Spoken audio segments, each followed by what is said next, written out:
High বন্ধুরা, welcome to my channel.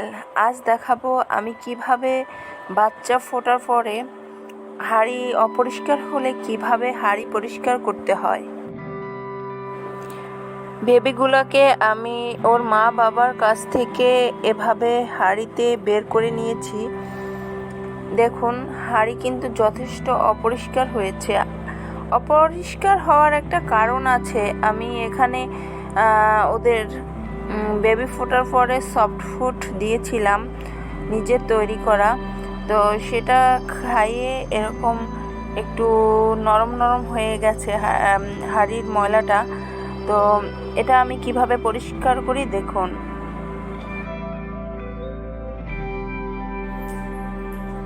প্রথমে আমি হাঁড়ি থেকে বেবিগুলোকে বের করে নিয়েছি। দেখুন, একটা প্লেটে আমি এগুলো নিয়ে নিয়েছি। দেখতে পাচ্ছেন যে মোটামুটি বেবিগুলো হেলদি, কারণ গ্রিন বার্জিগরগুলো বেবিদের মানে যথেষ্ট পরিমাণ কেয়ার নেয়।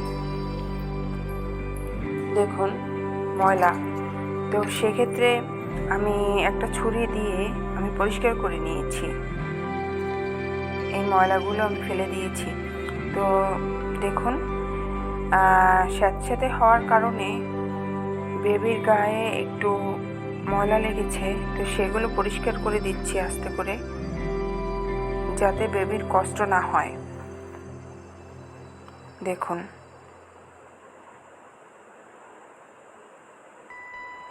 এখানে আমার ক্যামেরাম্যান আমার বড় ছেলে ছিল, যে কারণে একটু কাঁপা কাঁপা হয়েছে। ছোট মানুষ তো আপনাদের প্রবলেম হচ্ছে যদিও দেখতে, তো সেক্ষেত্রে ক্ষমা সুন্দর দৃষ্টিতে দেখবেন। হ্যাঁ, আমি যে কথা বলছিলাম, এই স্যাঁতস্যাঁতে হওয়ার কারণে ময়লাটা আমি বেবি ফোটার পরে আমি কিছু সফট ফুড দেই, নিজের মেক করা। তো সেক্ষেত্রে এবং আমি শাকও দেই। সেক্ষেত্রে হাঁড়িটা হয়েছে কি একটু ময়লাগুলো স্যাঁতস্যাঁতে হয়েছে, ভিজে ভিজে ভাব, যে কারণে বেবিগুলোর ময়লাগুলো লেগেছে বেবিতে। তো আমাদের উচিত এটা কেয়ার করা, নতুবা এই স্যাঁতস্যাঁতে অবস্থায় পাখিগুলো অসুস্থ হয়ে যাবে এবং মারা যাবে। এজন্য মাঝে মধ্যে একটু খেয়াল করে হাঁড়ি পরিষ্কার করে দিলে বা বাচ্চাদের জন্য ভালো হয়। দেখুন, আমি হাঁড়ি এখানে বসাবো, কিন্তু ওর মা বাবার মনে একদমই ভয় নেই, কারণ ওরা অভ্যস্ত হয়ে গেছে। দেখুন, আমি হাঁড়ি দিয়ে দিয়েছি। হাঁড়ি দেওয়ার সাথে সাথে দেখবেন ওর মা বাবা কাছাকাছি চলে এসেছে।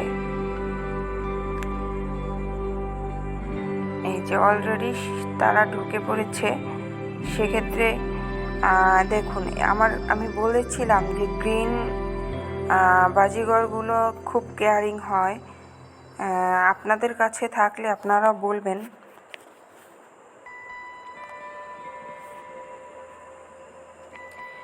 তো ভিডিওটি যদি ভালো লেগে থাকে অবশ্যই চ্যানেলটি সাবস্ক্রাইব করবেন, পাশে থাকবেন, বেল বাটনটি ক্লিক করে রাখবেন, কারণ আমি ভিডিও দেওয়ার সাথে সাথে যাতে